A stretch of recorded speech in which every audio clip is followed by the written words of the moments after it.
நீலகிரி மாவட்டத்தின் 25/12/2024 முதல் 29/12/2024 வரையிலான வானிலை முன்னறிவிப்பு.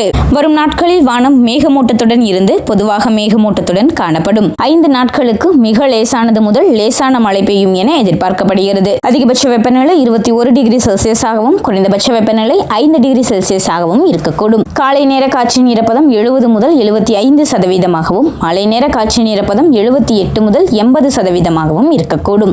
சராசரியாக காற்றின் வேகம் மணிக்கு 2 கிலோமீட்டர் வேகத்தில் வீசக்கூடும். எனவே உருளைக்கிழங்கு பயிர் செய்திருக்கும் விவசாய பெருமக்கள் அனைவரும் உருளைக்கிழங்கு பயிரில் இலைக்கருகள் நோயை கட்டுப்படுத்த நடவு செய்த 45, 60 மற்றும் 75வது நாட்களில் மேங்கோசெப் 2 கிராம் 1 லிட்டர் தண்ணீருக்கு அல்லது குளோரோதொலோனின் 2 கிராம் 1 லிட்டர் தண்ணீருக்கு என்ற அளவை இலைவழியாக மழையில்லாத நேரங்களில் தெளிக்க வேண்டும் என்பதை தமிழ்நாடு வேளாண்மை பல்கலைக்கழகம் தோட்டக்கலை ஆராய்ச்சி நிலையத்தின் சார்பாக தெரிவித்துக் கொள்கிறோம்.